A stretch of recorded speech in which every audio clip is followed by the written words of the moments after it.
कांग्रेस अध्यक्ष मल्लिकार्जुन खड़गे ने कहा है कि प्रधानमंत्री नरेंद्र मोदी को एम वर्ल्ड से बहुत प्यार है, इसलिए वो लगातार मुस्लिम मटन और मंगलसूत्र पर बातें करते रहते हैं। बीबीसी ने मल्लिकार्जुन खड़गे का इंटरव्यू किया है। बीबीसी से बात करते हुए उन्होंने कहा कि जनता मोदी सरकार के खिलाफ लड़ाई लड़ रही है और इस वजह से इंडिया गठबंधन निश्चित तौर पर सरकार बनाएगा। मल्लिकार्जुन खड़गे ने कहा कि अब तक के चुनावी माहौल को देखते हुए उन्हें लगता है कि मोदी सरकार के खिलाफ खुद जनता चुनाव लड़ रही है और इस बार इंडिया गठबंधन की सरकार बनेगी। खड़गे ने कहा, जनता खुद यह चुनाव मोदी के खिलाफ लड़ रही है और हम जनता का साथ दे रहे हैं। हमारे गठबंधन को ज़्यादा से ज़्यादा सीट मिल रही है, इससे हम मोदी सरकार को रोक पाएंगे। प्रधानमंत्री नरेंद्र मोदी और गृह मंत्री अमित शाह समेत बीजेपी के कई बड़े नेताओं के 400 सीट जीतने के दावे पर उन्होंने कहा, 400 सीट पार करने का नारा वो पहले से दे रहे हैं। ये हमारी खुशकिस्मती है कि उन्होंने 600 पार नहीं बोला, क्योंकि भारतीय संसद की संख्या 543 है।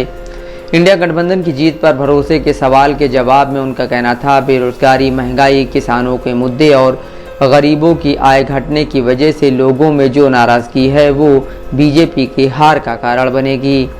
उनके मुताबिक इन चारों वजहों से अब तक हुए चुनाव में जनता ने बीजेपी को नकार दिया है और जनता उनके गठबंधन को समर्थन दे रही है, इसलिए वो लोग जीत रहे हैं।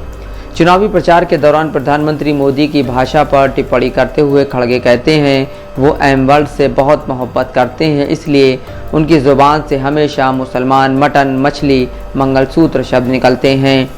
मोदी चुनावी रैलियों में लगातार कह रहे हैं कि कांग्रेस दलितों और पिछड़ों से आरक्षण छीन कर मुसलमानों को दे देगी। मोदी यह भी कह रहे हैं कि अगर कांग्रेस की सरकार आ गई तो महिलाओं का मंगलसूत्र तक छीन लिया जाएगा। खड़गे ने मोदी पर निशाना साधते हुए कहा, कोई प्रधानमंत्री जो विश्वगुरु बनने जा रहा है वो मटन, चिकन और मंगलसूत्र की बात करता है, तो क्या वो विश्वगुरु बन सकता है? सबसे पहले अपना देश संभालो, लोगों को संभालो, गरीबों के लिए कुछ करो।